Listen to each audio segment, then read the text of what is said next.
Have you ever wondered how a single act of kindness can change not just one life, but an entire community?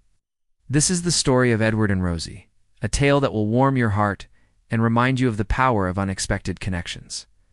In the quiet town of Ashwood, nestled between rolling hills and whispering pines, lived Edward Mallory, a 74-year-old retired schoolteacher. His days once brimmed with laughter and youthful voices, but now the halls of his home echoed with silence. The once rosy energy of his late wife Clara had long since faded, leaving Edward to shuffle through his remaining years with little more than books, a garden, and the weight of memory. Each morning he walked to the park at the edge of town. Age had bent his frame, and a cane steadied his steps, but ritual gave him purpose. One spring morning, as sunlight spilled over dew-soaked grass, Edward noticed a gathering of people near the pond. Curious, he approached him, found the source of their whispers. A small golden retriever, no more than 4 months old, lay trembling beneath a bench. Her ribs showed through her patchy fur, her eyes wide with fear. A note was tied loosely around her neck, scrawled in hurried letters, "Please care for her. I cannot." Edward's heart clenched.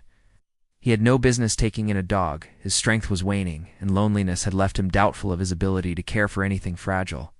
Yet when the puppy's gaze met his, something stirred, and it was not pity but recognition, as if both carried the same wound of abandonment. With surprising resolve, Edward stooped, gathered the pup into his arms, and whispered, "Come along, little one. Let's find home." He named her Rosie, for the faint blush of color on her ears. The first weeks were a test of patience. Rosie cowered at sudden sounds and barked at shadows. Todd, recalling his years guiding timid children through the classroom, understood.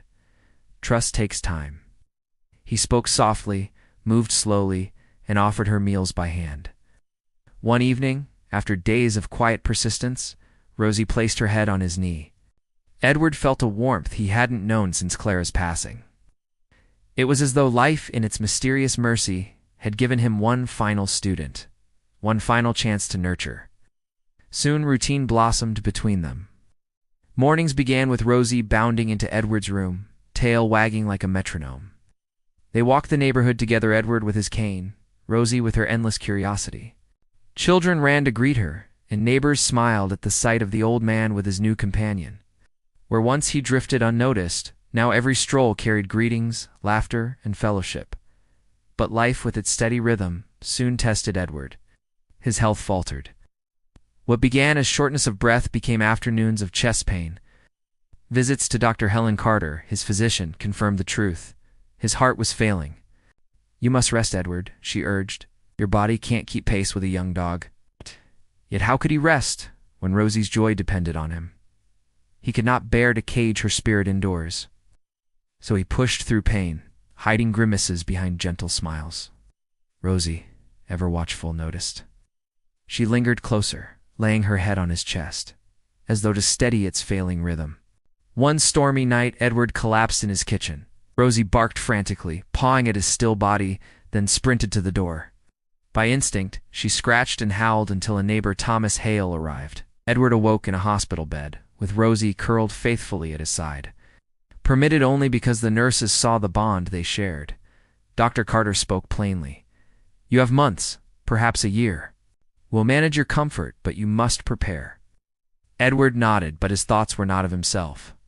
Who would care for Rosie when he was gone? In the weeks that followed, Edward began writing letters, small notes folded neatly in envelopes.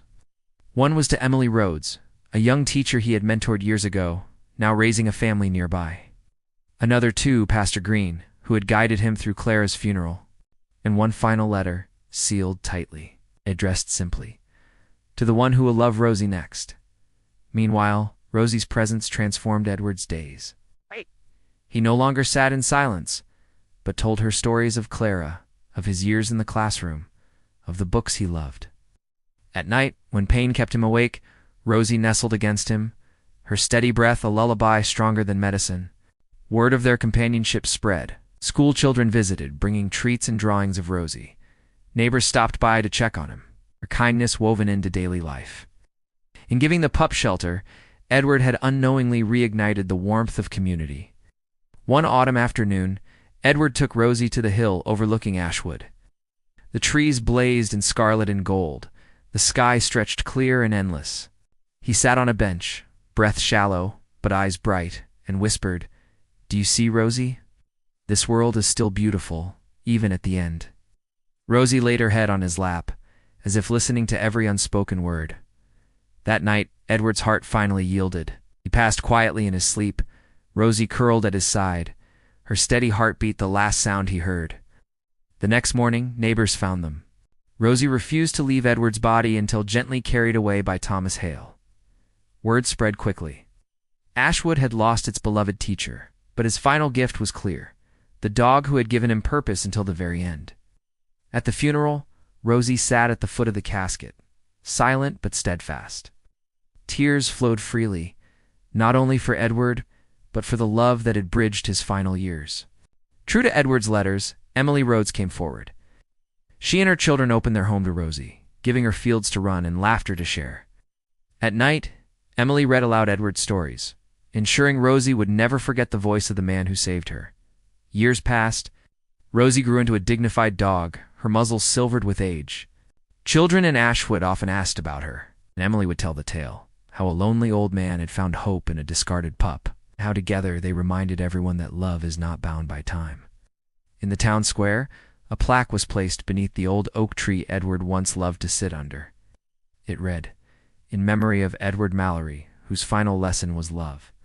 And to Rosie, the friend who made his last days full of light.